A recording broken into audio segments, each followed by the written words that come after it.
Baik, puji Tuhan saudara, dengan tidak mengurangi rasa hormat, terima kasih kepada gembala, wakil gembala, staf diaken, pengerja yang mengizinkan waktu bagi saya untuk membagikan firman Tuhan. Saudara, saya percaya bahwa saudara datang hari ini karena bukan kebiasaan ya. Ada banyak orang yang datang ke gereja karena faktor kebiasaan. Makanya tidak heran mereka tidak mengalami apa-apa dalam hidupnya. Saudara, yang membuat orang berubah bukan karena aktivitas ibadah. Saya tidak anti dengan aktivitas ibadah. Tapi bagi saya minggu bukan karena faktor kebiasaan saudara datang karena hari minggu. Tapi saudara harus datang benar-benar karena saudara cinta akan hadirat Tuhan. Makanya ada dua tipe golongan orang yang datang ke gereja. Yang pertama, mereka datang ke gereja karena kebiasaan. Banyak orang Pak karena terbiasa. Ya minggu harus ke gereja. Karena kalau saudara tidak ke gereja merasa bahwa hari minggu tidak diberkati Tuhan. Ada banyak orang yang seperti itu. Makanya ketika mereka datang ke gereja yang mereka minta cuma sekedar berkat, mujizat, pertolongan. Saya pendeta yang tidak anti dengan berkat dan mujizat. Jangan salah dengan saya. Tapi saya belajar dalam pelayanan saya. Orang yang cuma cari Yesus karena berkat dan mujizat. Hidupnya tidak akan pernah kuat. Saudara, carilah perubahan hidup dibandingkan dengan berkat hidup. Kenapa? Karena perubahan hidup jauh lebih penting daripada cuma sekedar berkat hidup. Ini yang saya katakan Pak, pelajari dalam Alkitab. Ketika orang-orang di dalam Alkitab mereka tidak punya apa-apa, mereka setia sama Tuhan. Tapi begitu mereka diberkati Tuhan, mereka lupa dengan Tuhan. Apa yang salah Pak? Begini, yang paling penting itu bukan berkatnya. Yang paling penting adalah pertobatan di dalam hadiratnya. Ada banyak orang sudah diberkati, tapi hidupnya gak bertobat. Makanya gak heran, rekening bertambah juga selingkuhannya. Gitu kan? Apalagi rumah bertambah, tapi bertambah juga simpenannya. Saudara, yang paling penting bukan tangan Tuhan. Tapi yang paling penting adalah pribadi Tuhan. Amin. Saudara mau cari hadiratnya lebih daripada apapun. Amin. Makanya tanamkan dalam diri kita Pak. Kalau datang ke rumahnya, mencari sang punya rumah. Bukan pemberiannya. Gak salah Pak dengan pemberiannya. Tapi banyak orang cuma suka dengan pemberiannya dibandingkan suka dengan pribadinya. Nah, yang dikejar dengan pribadinya itu pertobatan dan karakter, bukan berkat. Makanya saudara jangan takut dengan berkat. Kenapa? Bapak saudara itu bapak yang baik. Saya sebagai bapak Pak, anak saya gak usah takut masalah hidup. Karena saya akan kerja keras supaya anak saya dapat susu dan pendidikan yang terbaik. Bapak model saya tahu yang terbaik buat anak. Apalagi bapak saudara di sorga. Tepuk tangan buat Tuhan Yesus. Baik, saya beri judul khotbah saya, judulnya sederhana. Judulnya adalah ketika iman bekerja. Saudara, setiap saudara berdoa, selalu saudara mengucapkan satu kata ini di akhir dari kalimat doa.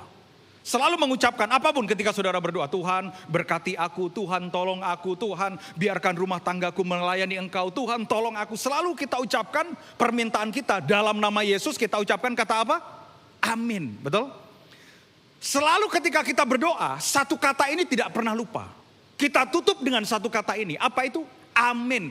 Nah, kata amin di dalam bahasa Aram dan di dalam bahasa Arab artinya bagus banget. Kata amin di dalam bahasa Aram dan bahasa Arab artinya adalah kepastian. Ini saya suka Pak. Jadi orang Kristen itu kalau berdoa harus punya kepastian. Katakan amin. Makanya apapun yang kita doakan, saudara harus percaya apa yang saudara doakan pasti ada kepastian. Makanya orang kalau beriman itu pasti berdoanya, pasti beramin. Orang yang beriman pasti akan beramin. Saudara boleh beriman tentang apapun, tapi jangan pernah lupa untuk beramin. Tapi sayang banyak orang Kristen yang beriman, tapi hidupnya gak beramin. Saudara, sorga bukan mudah-mudahan, tapi sorga adalah amin dan kepastian. Pertolongan dari Tuhan, berkat bukan mudah-mudahan, tapi pertolongan dari Tuhan adalah sebuah kepastian. Nah saudara, dalam hidup, saudara harus hati-hati ketika saudara beriman. Ada dua hal yang bisa menghambat ketika iman saudara bekerja. Apa itu? Yang pertama namanya keadaan. Hati-hati saudara. Seringkali saudara cuma beriman ketika di gereja. Begitu pulang ke rumah, saudara diperhadapkan pada keadaan. Ternyata bisnis masih belum diberkati. Berapa banyak orang Kristen imannya luntur karena faktor keadaan. Berapa banyak iman dipengaruhi dengan kenyataan. Makanya orang benar itu menurut Alkitab mencatat, Ibrani mencatat, orang benar tidak hidup karena kenyataan. Tapi orang benar hidupnya karena iman. Katakan amin. Jadi kalau orang benar Pak, hidupnya karena apa? Karena iman, bukan karena keadaan. Makanya satu kali perjamuan di Kana, anggur habis. Tiba-tiba Ibu Yesus datang kepada Yesus. Lihat itu, anggurnya habis. Yesus kan bilang begini, ibu saatku belum tiba. Tiba-tiba Ibu Yesus bilang begini sama pelayan-pelayan itu. Apa saja yang dia katakan, lakukan. Mereka lihat secara kenyataan Pak. Yesus bilang begini, isi tempayan dengan air. Anggur habis secara kenyataan. Tiba-tiba Yesus bilang begini, isi tempayan dengan air. Saya bisa protes loh, sorry. Kita kehabisan anggur, kita nggak kehabisan air. Yang mereka lihat secara kenyataan, anggurnya habis. Tapi mereka lupa, justru terkadang Tuhan bekerja di tempat dan keadaan yang habis untuk Tuhan sendiri yang mengisinya. Tenang Pak dalam hidup, tenang dalam hidup. Kalau cuma anggurmu yang habis, kalau cuma rekeningmu yang habis, tenang, tenang. Apapun boleh habis, tapi tidak dengan harapan saudara. Makanya waktu itu Yesus bilang begini, isi tempayan dengan air. Begitu tempayan diisi dengan air Pak, secara kenyataan tempayan itu isinya air. Tapi secara iman begitu dicedok mereka kaget. Loh bukankah air kok jadi anggur? Makanya begini Pak, iman yang keren adalah iman yang percaya kepada hal-hal yang mustahil. Ya, kalau saudara masih percaya dengan hal-hal yang secara kenyataan bisa, itu gak perlu iman Pak. Makanya terkadang kalau ikut Tuhan, belajar untuk kita mengimani sesuatu yang mustahil. Supaya kalau terjadi, saudara baru bisa cerita semua karena Tuhan. Tepuk tangan buat Tuhan. Makanya saya gak peduli Pak dengan keadaan. Mau sakit kek. Nah banyak orang Kristen imannya dipengaruhi oleh keadaan. Apalagi kalau mau datang ke gereja, tiba-tiba mau ke gereja nih Pak, tiba-tiba hujan turun. Coba doanya orang Kristen apa? Udah siap-siap nih. Udah pakai makeup tebel nih. Udah apa lagi itu? Gincu lagi. Lipstick udah kemana-mana. Tiba-tiba hujan turun. Coba doa kita apa? Kita pasti tengking hujan. Betul gak? Udahlah gak usah ada dusta di antara kita. Saudara kan suka tengking-tengking begitu kan? Hujan ditengking tapi diskon 80% di mall gak pernah ditengking. Mohon maaf. Kalau saudara mau ke gereja tiba-tiba hujan turun. Pasti ditengking Pak. Dalam nama Yesus hujan berhenti. Kenapa saudara minta hujan berhenti? Supaya saudara bisa ke gereja. Pak, iman yang keren gak begitu. Iman yang keren itu begini Pak.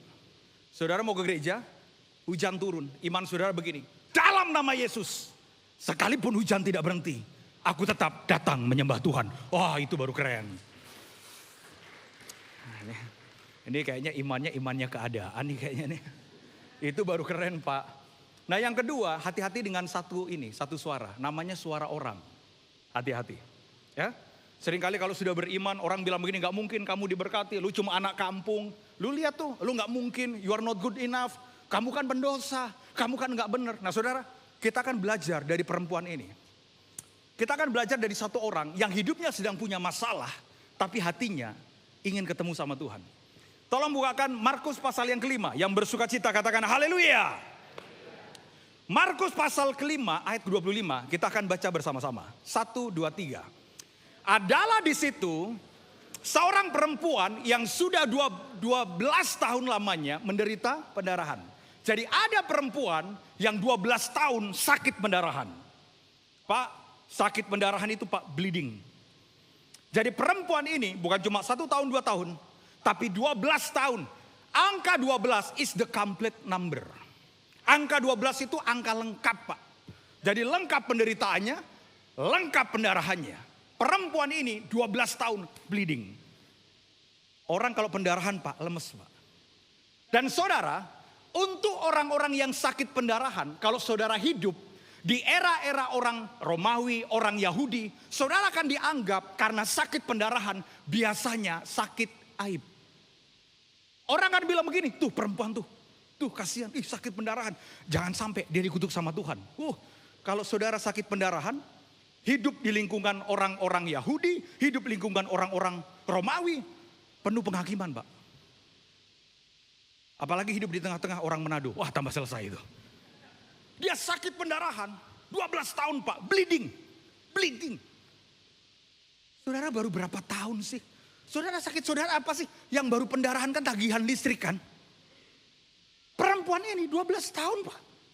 Bleeding loh, sakit pendarahan. Saudara bisa bayangin.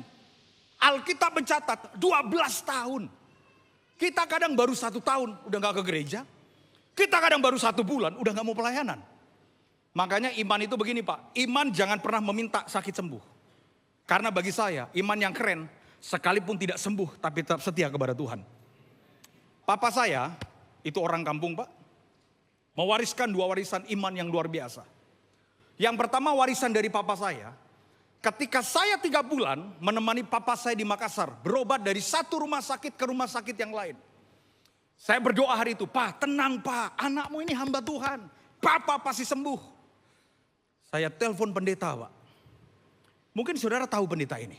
Saya telepon pendeta, orang Manado. Kalau khotbah di TV selalu teriak, haleluya, haleluya. Nah saudara pasti tahu itu. Yang dulu badannya lebar ke kanan dan ke kiri. Setahu saya sekarang agak kurus. Saya telepon, Om tolong doakan, dikirimin voice note. Tenang dalam nama Yesus, pasti sembuh.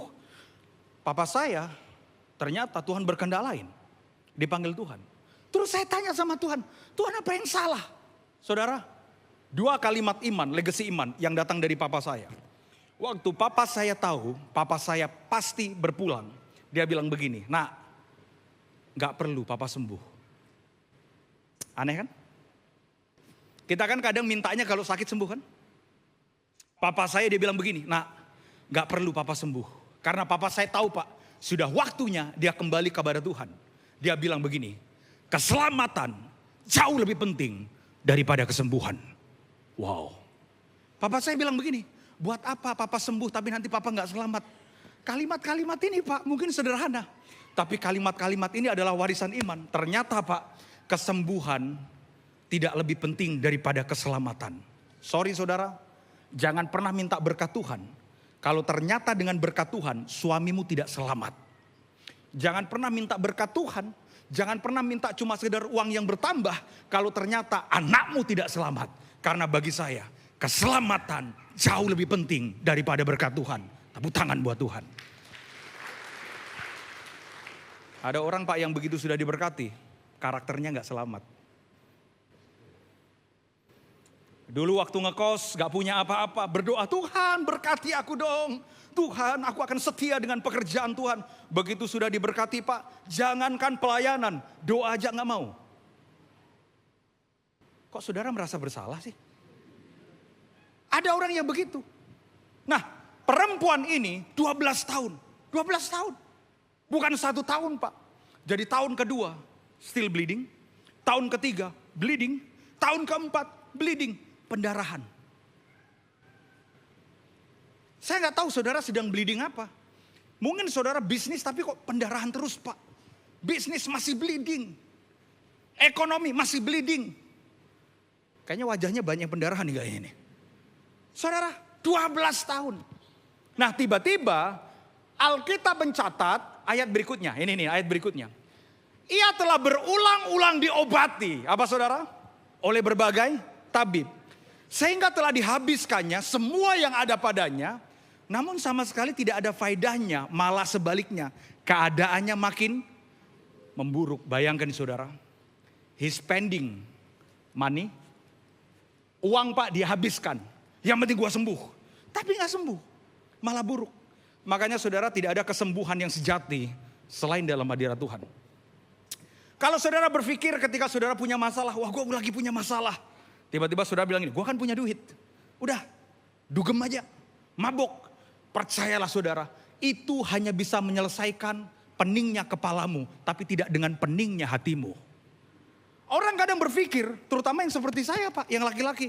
Kalau lagi punya masalah, dia berupaya cari penghiburan dari masalah. Betul gak? Ada yang begitu kan? Begitu punya masalah Pak bisnis, mabok lah, joget-joget lah. Ya happy sih Pak. Tapi begitu tidur, besok pening lagi Pak. Tenang saudara. Tidak ada satupun jawaban yang pasti.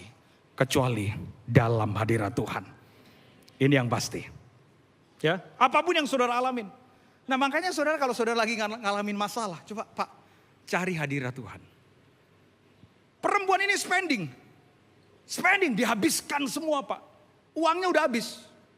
Jadi perempuan ini dalam satu keadaan apa? Hopeless.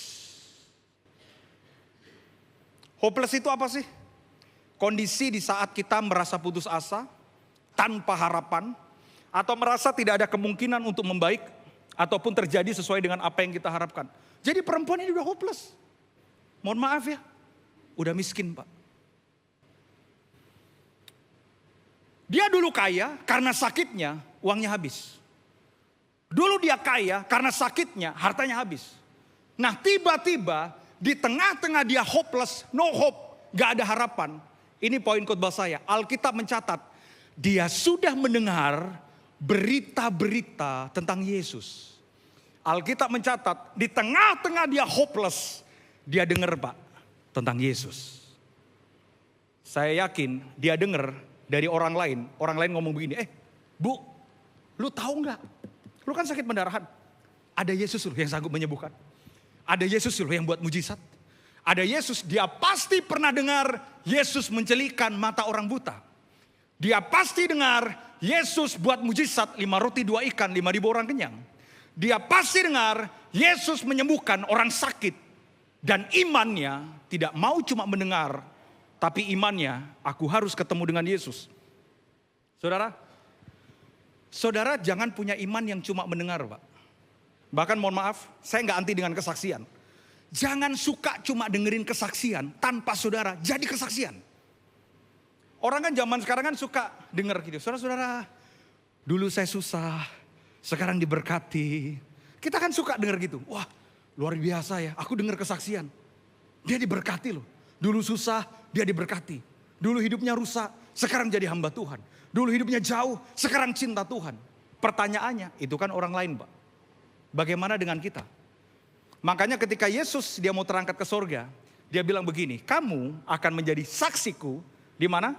Yerusalem, Yudea, Samaria, sampai ke ujung bumi.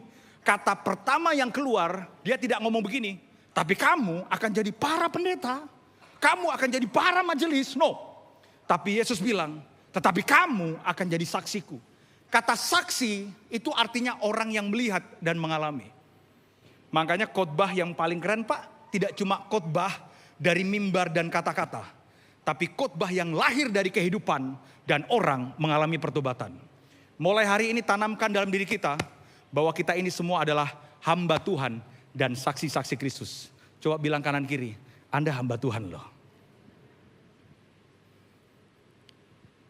Perempuan ini dia dengar tentang Yesus. Dan imannya Pak, dia nggak pengen cuma dengar.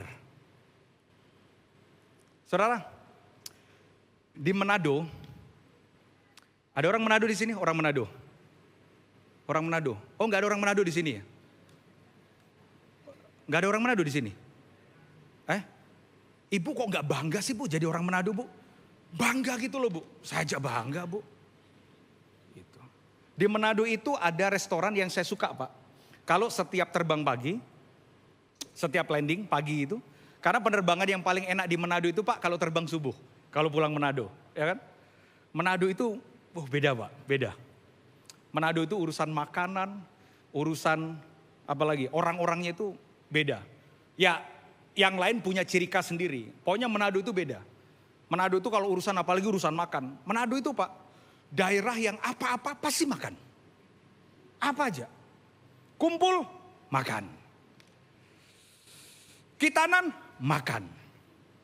Ulang tahun, makan. Apalagi pernikahan, makan. Orang mati, makan. Coba Pak, untung Pak, Adam dan Hawa itu bukan orang Manado. Kalau Adam dan Hawa orang Manado, ular pun dimakan Pak. Oh, orang Manado Pak, jangankan ular. Orang Manado itu, kalau nggak ada makanan, suaminya juga dimakan. Nah di Manado itu ada makanan yang saya suka, namanya tinutuan. Ya, tinutuan itu bubur Manado, namanya tinutuan. Kalau saya landing di Manado itu, saya suka dengan satu restoran, saya sebut saja, nggak di endorse, percayalah, saya juga nggak kenal sama orangnya. Ada rumah makan namanya Rumah Makan Pelangi. Nah, itu di daerah, pokoknya arah-arah Wakeke itu ada Rumah Makan Pelangi. Jadi di Rumah Makan Pelangi ini Pak, tinutuannya enak banget. Percayalah, saudara pokoknya jangan lupa, begitu landing ke Manado, lihat Rumah Makan Pelangi. Kata pendeta David Herson, kalau tidak enak, terkutuklah pendeta David Herson. Saudara serius amat. Nah, begitu masuk di rumah makan ini Pak, saudara harus pesan namanya tinutuan. Dan tinutuan itu Pak, itu enak kalau kita nikmatin dengan dabu-dabu bakasang. Ada sambal roa tapi ada dabu-dabu bakasang. Terus kalau ada lagi tahu crispy goreng. Apalagi kalau ada ikan tude. Apalagi kalau ada ikan cakalang. Nikmat Pak. Nikmat banget. Itu kan menurut saya Pak. Ya kan? Kalau saudara nggak pernah ngerasain, saudara akan dapat cerita. Oh, enak ya ternyata tinutuan itu. Karena beberapa orang yang mau makan bubur Manado itu agak geli. Ini apa sih gitu kan. Tapi buat kita Pak yang orang Manado, wah itu wajib Pak. Itu makanan pagi yang wajib. Dan buat saya rumah makan Pelangi itu tinutuannya enak. Tapi kan itu kata saya Pak. Ya kan? Kalau saudara nggak pernah ngalamin, saudara kan cuma denger, oh itu ya. Tiba-tiba saya cerita nih hari ini. Ada rumah makan namanya Rumah Makan Pelangi, jualannya bubur Manado, di situ ada sambal bakasang, di situ ada sambal roa, di situ ada hadirat Tuhan. Wah, kira-kira gitu. Tiba-tiba saudara terbang nih ke Manado. Coba, begitu lewat Rumah Makan Pelangi, yang ada di kepala saudara apa? Bubur Manado.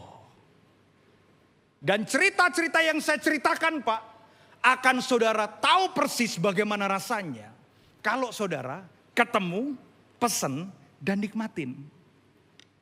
Cuma sayang Pak, zaman sekarang. Yesus saudara baca di Alkitab, tapi terbanyak orang hanya sekedar membaca tanpa mengalami secara pribadi dalam hidupnya. Banyak zaman sekarang Pak, orang itu hanya sekedar diceritakan. Yesus buat mujizat. Pertanyaannya, saudara ngalamin gak? Yesus sanggup menyembuhkan orang sakit. Pertanyaannya, kita ngalamin gak? Jangan sampai kita cuma sekedar dengar tentang Yesus, tapi kita tidak mengalami tentang Yesus. Perempuan ini, dia dengar. Imannya Pak tiba-tiba timbul. Apa yang dia lakukan? Dia dengar tentang Yesus. Imannya bilang begini, gak bisa. Gua gak bisa cuma di dalam rumah. Aku harus ketemu dia. Nah, sakit pendarahan ini aib. Sakit pendarahan itu. Saudara bisa bayangkan ketika dia keluar dari rumah, orang akan ngomong apa? Bau, kotor. Dia bleeding Pak. Dia pendarahan. Tapi imannya, dia nggak pengen cuma di rumah. Aku harus ketemu dengan Yesus. Makanya ibadah itu bukan perkara saudara keluar dari rumah dan saudara duduk di gereja. Ketemu dengan hadirat Tuhan. Perempuan ini, dia bleeding Pak. Bleeding. Begitu dia keluar dari rumah, orang sudah menunggu dengan penghakiman. Dari jauh orang udah bilang begini, tuh perempuan yang sakit pendarahan tuh kotor tuh bajunya, bau tuh, masih mau dia keluar dari rumah. Jangan deket-deket sama dia. Mohon maaf saudara, ada banyak orang yang sedang pendarahan dengan dirinya. Mungkin jauh dari Tuhan. Dan mohon maaf, ada orang-orang yang di gereja justru bukan menuntun yang sakit pendarahan, tapi menjadi hakim buat orang yang sakit pendarahan. Teruntuk saudara yang suka menghakimi hidup orang lain, dengarkan saya saudara. Ketika satu jarimu menunjuk ke orang lain, masih ada 4 jari yang lain menunjuk ke arah dirimu sendiri. Jadi dalam hidup Pak, gak layak untuk kita menghakimi hidup seseorang. Karena masing-masing kita punya kekurangannya sendiri. Tapi perempuan ini Pak, dia gak peduli. Dari rumah, dia keluar. Dia gak peduli orang mau hakimin dia. Dia gak mau peduli orang mau ngutukin dia. Dia gak mau peduli orang mau ngomongin dia kotor, dia bau. Yang penting, aku sembuh, ketemu dengan Yesus. Begitu dia keluar dari rumah, Alkitab tadi mencatat, orang berdesak-desakan. Orang Pak berdesak-desakan dekat dengan Yesus. Dia sadar diri, gua kotor, gua bau. Apa yang dia lakukan? Maka di tengah-tengah orang banyak itu, ia mendekati Yesus dari belakang. Dia takut ini Pak, ini kotor nih, bleeding. Dia dekati Yesus dari belakang. Tiba-tiba dia jamah ujung jubah Yesus. Kenapa dia tidak menampakkan diri di depan? Karena dia sadar Pak, dia kotor. Makanya dia gak berani di depan. Sedangkan mohon maaf ya, ada banyak orang yang di depan. Tapi Yesus tidak merasa apa-apa dengan mereka. Perempuan ini kotor dari belakang.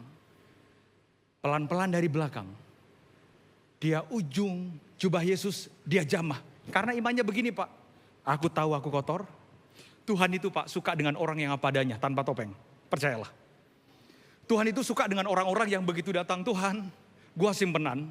Tuhan, gua pernah jual diri. Tuhan, gua pakai narkoba. Tuhan, hidup gua hancur. Tuhan, gua gak punya pengharapan. Tuhan lebih suka dengan orang-orang yang datang sekalipun tahu dia kotor. Dibandingkan orang yang suka merasa sok suci. Tiba-tiba di depan. Karena bagi saya, apa adanya akan lebih mudah pertobatannya. Kayaknya marah ini saudara dengan saya itu. Oh iya Pak. Saya makanya kalau saya kadang ke gereja Pak, mau khotbah Pak. Kadang saya menyadari Tuhan, gua kotor. Kalau ingat belasan tahun yang lalu, Tuhan gua pakai narkoba. Kalau ingat bagaimana hidup yang dulu, Tuhan gua rusak. Makanya sampai hari ini Pak, kalau saya bisa berdiri satu saja, karena kasih karunia Tuhan dalam hidup saya. Dan di tengah-tengah orang banyak itu, imannya dari rumah dia dengar. Tapi imannya bukan cuma mendengar, imannya ketemu. That's what I call from faith become reality. Di rumah kan imannya terbangun di rumah. Aku pengen ketemu Yesus, aku pengen sembuh. Dia ubah imannya from faith become reality. Dari iman berubah jadi kenyataan. Silakan saudara beriman, gak salah Pak. Tapi bagi saya, untuk iman berubah jadi kenyataan, harus ada harga yang harus saudara bayar. Apa harga yang dibayar oleh perempuan ini? Dia keluar dari rumah, dia harus siap dengan penghakiman. Ketika dia keluar dari rumah, ketemu dengan Yesus, dia harus siap dengan makian. Ketika dia keluar dari rumah demi ketemu dengan Yesus, dia harus siap dalam keadaan berdarah-darah. Dia lemes Pak. Darah tumpah. Jalan 1 meter tumpah Pak. Dia berdarah-darah, udah lemes. Tapi imannya dia rubah. From faith become reality. Tolong tampilkan. Dari iman berubah jadi kenyataan. Dia nggak cuma pengen Pak di rumah cuma sekedar ya aku beriman aku sembuh. Aku beriman aku sembuh. Iman tidak akan pernah jadi apa-apa selama perempuan ini ada di rumah. Iman tidak akan terjadi apa-apa selama kita tidak ambil tindakan. Tapi iman pasti bekerja ketika saudara meninggalkan kenyamanan untuk berjumpa dengan hadirat Tuhan. Dia ambil langkahnya. Terserah orang mau ngomong apa. Terserah orang mau menghakimi. Hari ini aku keluar dari rumah. Begitu ketemu dengan Yesus. Dia jamah Pak ujung jubah Yesus. Tiba-tiba Yesus bilang begini. Hei, ada kuasa yang keluar daripadaku. Terus Yesus tanya. Siapa yang menjamah aku? Lucu Pak. Kalau saudara baca tadi kan. Di tengah-tengah orang banyak. Yesus dikerumuni dengan banyaknya orang. Tapi Yesus tidak merasa apa-apa. Tiba-tiba perempuan ini. Dia pegang ujung jubah Yesus. Mohon maaf Pak. Dia pegang ujung jubah itu dari belakang. Jadi Yesus secara fisik gak merasa. Tapi tiba-tiba Yesus bilang begini. Ada kuasa yang lahir daripadaku. Ada kuasa yang keluar daripadaku. Terus dia tanya sama murid-muridnya. Hei, siapa yang jamah aku? Dijawab Pak sama murid-muridnya. Guru, ini kan orang banyak berdesak-desakan. Kenapa? Karena Yesus dikerumuni dengan banyaknya orang. Yesus bilang begini, bukan itu. Tapi seperti ada kuasa yang keluar daripadaku. Padahal Pak, ujung jubahnya yang dipegang. Kenapa Yesus tidak merasa ada kuasa yang keluar di kerumunan? Mohon maaf saudara, jangan sampai saudara berkumpul hari ini hanya cuma kerumunan.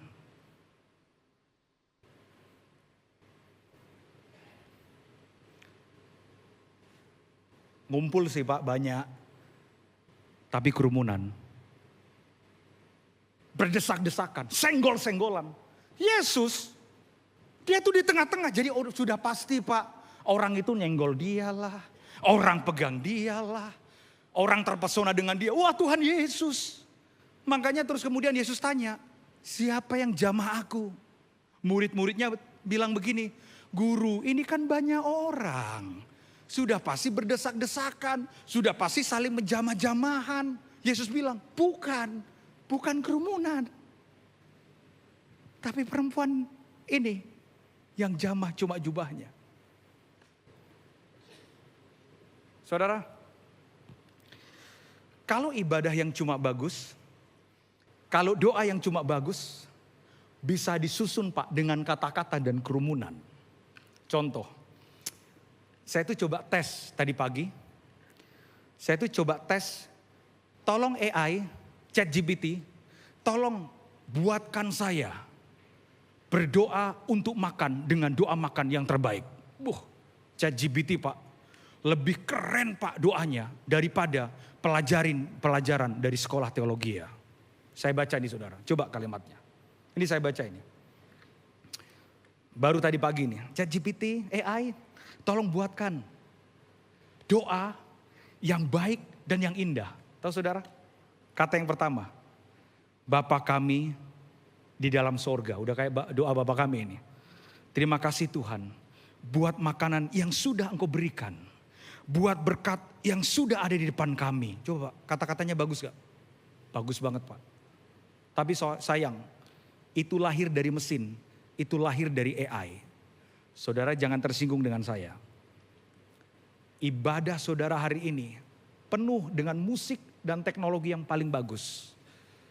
Tapi jangan pernah lupa dengan satu hal. Hadirat Tuhan jauh lebih penting daripada semua teknologi dunia. Kalau cuma mau berdoa yang bagus Pak, tanya aja sama AI. Tapi bukan kata-katanya Pak. Mohon maaf ya, kalau saudara cuma mau dapat jawaban dari narasi dan kalimat serta teks. Coba saudara tanya, nih saudara malam nanti saudara di rumah tiba-tiba saudara pusing. Kenapa? Saudara pusing karena saudara dikejar hutang. Coba tanya sama AI, dia bisa menjawab apa yang saudara alamin. Coba saudara kalau nggak percaya tanya aja. Kalau ada kan ChatGPT, saudara kalau ada tanya aja. ChatGPT, apakah yang harus aku lakukan karena aku akan dikejar hutang? Coba tanya aja. Kalau enggak, saudara tanya aja sama ChatGPT. ChatGPT, apa yang harus aku lakukan ketika hatiku kering dan gundah gulana? Dia akan jawab. Tapi sayang, sorry. Itu jawaban teknologi Pak. Yang cuma kalimatnya bagus, tapi tidak dengan jawaban yang pasti secara hati saudara. Makanya mohon maaf ya, saudara yang ibadah hari ini, jangan cuma kerumunan. Katakan amin. Tapi saudara harus belajar seperti perempuan ini. Asal ku jamah ujung jubahnya, aku pasti sembuh. Saudara, perempuan ini tidak tercatat namanya siapa. Tapi perempuan ini ada di hati saya. Imannya cuma bilang begini, asal ku jamah ujung jubahnya. Coba, kalau orang gereja, kalau setiap minggu ke gereja mintanya apa? Tuhan jamah kami, gitu kan. Kita kan kalau ke gereja kan itu, Tuhan jamah kami. Kalau saudara nggak yakin dijamah sama hadirat Tuhan, saudara kan pengennya dijamah sama pendeta kan. Makanya ada orang Pak, mintanya itu kepalanya dijamah. Makanya kalau saya doakan itu saya nggak tahu bekas pendeta siapa aja itu kepalanya itu. Mintanya dijamah gitu. Saudara, perempuan ini imannya, that's another level of faith. Perempuan ini imannya, dia tidak minta, Tuhan jamah aku, Yesus jamah aku. Tapi imannya, aku mau jamah dia. Wow. Iman kita harus begini Pak. Hari ini aku datang di gereja. Bukan hanya cuma minta, dijamah Tuhan. Tapi hatiku dan penyembahanku menjamah hatinya Tuhan. Tepuk tangan buat Tuhan. Makanya Yesus bilang begini, ada kuasa yang keluar daripadaku. Padahal kerumunan orang ada di situ Pak. Di situ ada banyak orang. Kok Yesus gak merasa apa-apa ya? Iya kan? Kok kayaknya saya salah khotbah ya saudara ya? Kayaknya ada yang berharap khotbah tentang berkat saudara. Saya pendeta yang tidak anti dengan berkat. Saudara, saya hari ini saya sangat diberkati Tuhan. Percayalah. Saya sangat diberkati Tuhan, Pak. Tadi saya cerita ke bapak-bapak majelis bagaimana Tuhan sangat berkati saya dengan berkat-berkat yang mustahil. Apalagi dalam waktu 1 bulan ini, Pak. Waduh, Pak. Kami itu kerjaan kami sederhana, tapi kami diberkati dengan, mohon maaf kalau angkanya ya cukup miliaran. Sampai terus kemudian kita ada kendaraan yang mungkin harganya di atas, ya sudah hampir 2 miliar. Pak, kami sangat diberkati Tuhan. Saya cerita begini, saudara, bukan saya pendeta yang, pendeta ini cuma khotbah bukan tentang berkat, tapi tentang proses, tentang penyalipan. Mungkin hidupnya susah, habis itu akan telepon orang, minta persembahan, minta bantuan. Sorry. Saya ngalamin berkat Tuhan. Tapi bagi saya, berkat baik, tapi hadiratnya jauh lebih baik daripada berkatnya. Oh ya, Pak, perempuan ini, Pak, dia cuma pengen, aku jamah ujung jubah Yesus. Ujung aja, Pak, cukup. Itu persis seperti perempuan dari Sirofenisia, perempuan Kanaan. Waktu anaknya sakit, tiba-tiba Yesus bilang begini, tidak patut mengambil roti dan melemparkannya kepada anjing. Dia bilang begini, Tuhan, akulah anjing itu. Memang tidak patut dia dapat roti, tapi setidaknya sedikit remah-remah sudah cukup bagiku. Gak ketemu Yesus, it's okay. Tapi perempuan ini, asalku jamah ujung jubah Yesus, aku pasti sembuh. Saya berdoa penyembahan saudara hari ini menjamah hati Tuhan.